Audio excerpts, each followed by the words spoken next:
And we are back with the third segment of the GSMC Basketball Podcast presented by the GSMC Sports Network. And in this third segment, we are going to be doing a recap of the games that went down on Friday. Specifically the games on Friday. And then in the next segment, we'll recap the rest of the games that went down over the weekend. And there were a lot of games that happened on Friday, which is why I decided to save it just for one segment, as opposed to trying cramming it all, like the entire weekend, in just one segment. So let's go ahead and dive right in. So at first, we start off with the Knicks against the Pistons. I thought the Knicks were going to end up prevailing in this matchup, and of course they did. It's against the Pistons, so again, it's like not really saying all that much, but still, this was a very, very good win for the Knicks. And I mean, the starting lineup played absolutely phenomenal. And again, every starter in this lineup ended up scoring in double figures, which is really, really good. This is what they need in order to combat against the Boston Celtics, who are no doubt going to try to go for a back-to-back. And Josh Hart, he ended with 13 points. Mikal Bridges ended with 15 points, 7 rebounds, 3 assists. Doesn't really seem like... I mean, it seems like he sort of found his shot, in this season. 6 for 13, along with 3 for 6 from 3. So, again, very, very solid. Jalen Brunson had 36 points in this matchup. Finally, we get a 30-point game from Brunson. 5 assists, along with 2 steals. Karl Anthony Towns, he ended with a double-double, 21 points, along with 11 rebounds and 7 assists. Very solid performance coming in from Cat.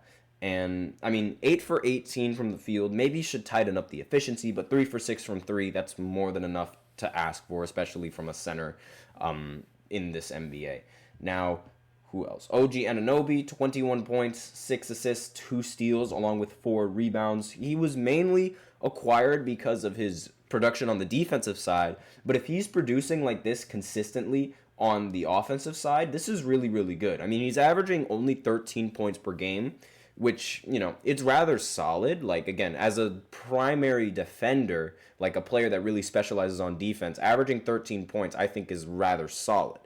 And maybe towards the end of the season, he can average a little bit more. But so far, this is a very solid performance coming in from OG. And Miles McBride ended the game with 10 points, 4 for 12 from the field, 2 for 8. Not very good production, but again, didn't really need that. Now, Cade Cunningham, once again the leading scorer, and once again ended up losing in this matchup. 10 for 19 from the field with 22 points.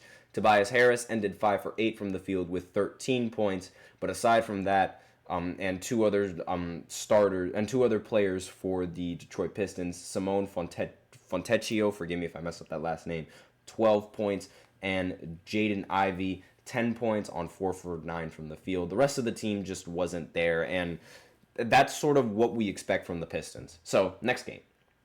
The Nets, they ended up beating the Chicago Bulls. I'm pretty sure I ended up picking the Bulls to win in this matchup, but Cam Thomas had some other things to say about that. He hit an incredibly clutch dagger three-pointer from the logo, which I really cannot believe that. And again, he ended the game with 32 points, 11 for 23 from the field, 4 for 11 from 3. And really solid performance coming in from Cam. I expected him to play really well. And the rest of the starters, they played efficient, but they didn't really, produce enough points. And by efficient, I mean Claxton, 6 for 8 with 12 points. Keon Johnson, 5 for 6 with 12 points. And Cam Johnson, 5 for 11 with 14 points. So again, efficient, but productive, not necessarily. And the rest of the team, they shot 52% from the field, as a team, and 30% from 3. That 30% from 3 was a little bit worse than the Chicago Bulls going 17 for 44 for 38%. But again, this was just a masterclass from Cam Thomas. Nikola Vucevic also had a masterclass performance, 28 points, 10 for 11 from the field, only missed 1 3-pointer, and ended with 11 rebounds, a very solid double-double, but it wasn't enough to go up against the Brooklyn Nets, surprising as that may seem. Zach LaVine, he ended the game with 21 points, 7 for 17 from the field. When is he going to get traded? That's really the big question that I've got. Kobe White ended with 21 points, 6 for 13, and Josh Giddey ended 5 for 17 with 11 points.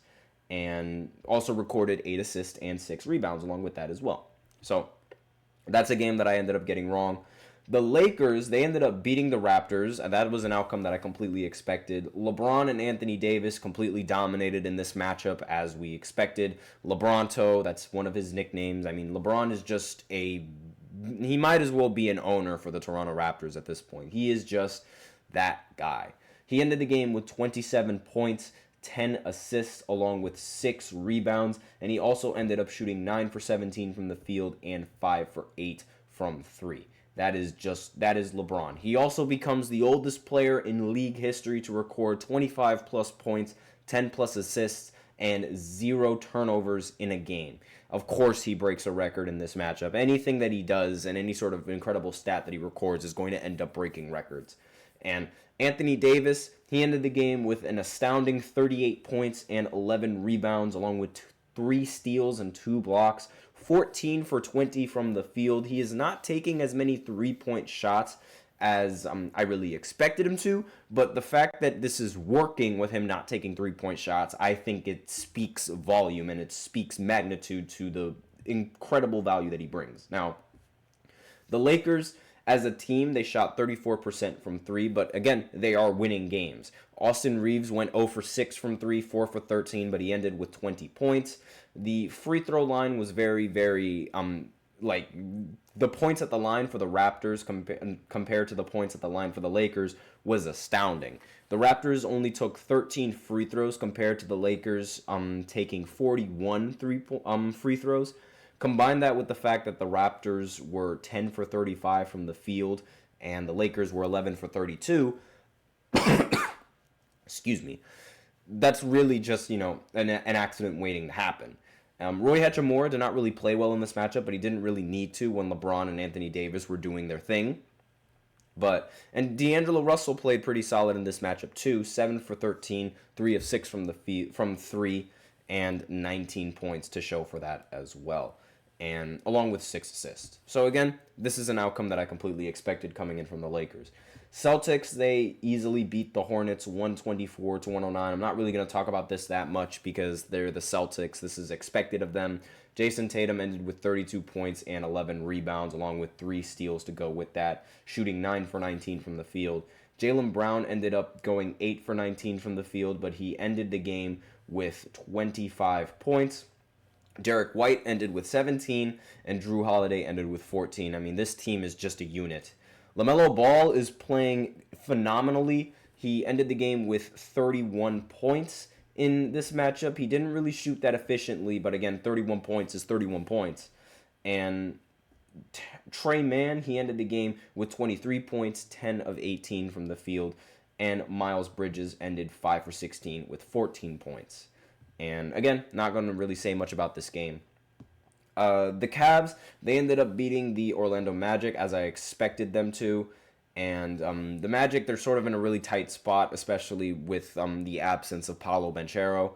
And without him, it's really unclear exactly what is going to happen with the Orlando Magic and where their season is going to end up taking them. Jalen Suggs, he ended with 28 points, 8 rebounds, 7 assists. And for the Cavs side, Garland ended with 25 points. Donovan Mitchell ended with 22 points. The Cavs still remain flawless. More on that later.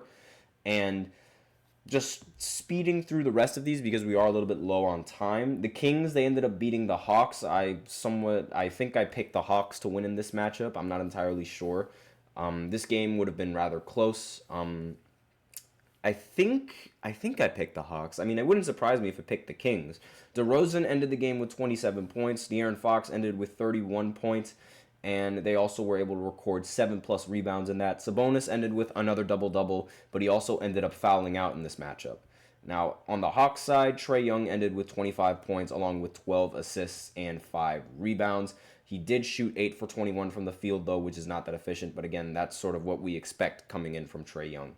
The Pelicans, they ended up beating the Pacers at home in this matchup. I don't think I picked the Pelicans to win. I think I picked the Pacers. And, of course, the Pacers, they let me down. Halliburton, 11 points, 11 assists. He ended the game shooting 2 of 8 from the field. Ben Shepherd, he ended with 20 points, 7 of 12. And Benedict Mathurin ended with 19 points, 7 for 15. Zion ended with a 34-point double-double, 34 points, 10 assists, was 4 rebounds away from a triple-double. Brandon Ingram ended with 26 points. Jordan Hawkins ended with 23 points. And that was essentially all of the scoring coming in from the Pelicans in their starting roster. Next, the Timberwolves ended up beating the Denver Nuggets in an incredibly close game. Aaron Gordon ended with 31 points along with 11 rebounds. Jokic ended with 26 points, 13 assists, and 9 rebounds. 1 rebound off of a triple-double. Michael Porter Jr. ended with 26 points as well, but it wasn't enough against the Minnesota Timberwolves, who had Anthony Edwards score 29 points, Julius Randle score 23, Rudy Gobert end with a double-double, 17 and 14. And that was essentially all that she wrote. They did shoot 42% from 3 compared to the Nuggets, who shot 34% from 3, which again is not ideal, but the Nuggets only ended up winning by 3 points, so the game was still rather close. They just needed more production from everyone else.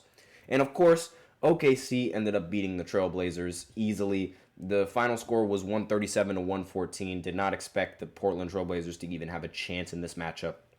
SGA dropped 30 points, 7 rebounds, along with 6 assists. Jalen Williams ended with 22 points, 5 rebounds, and 4 assists. And Chet Holmgren only played 18 minutes in this matchup, and he ended the game with just 6 points, 1 for 3 from the field. So that's all there is to talk about with the Friday games. So now we're going to go ahead and move on to the weekend games, or the games that happened on Saturday. And I'll be right back after this short break, Saturday and Sunday, excuse me. Be sure to stay tuned for that.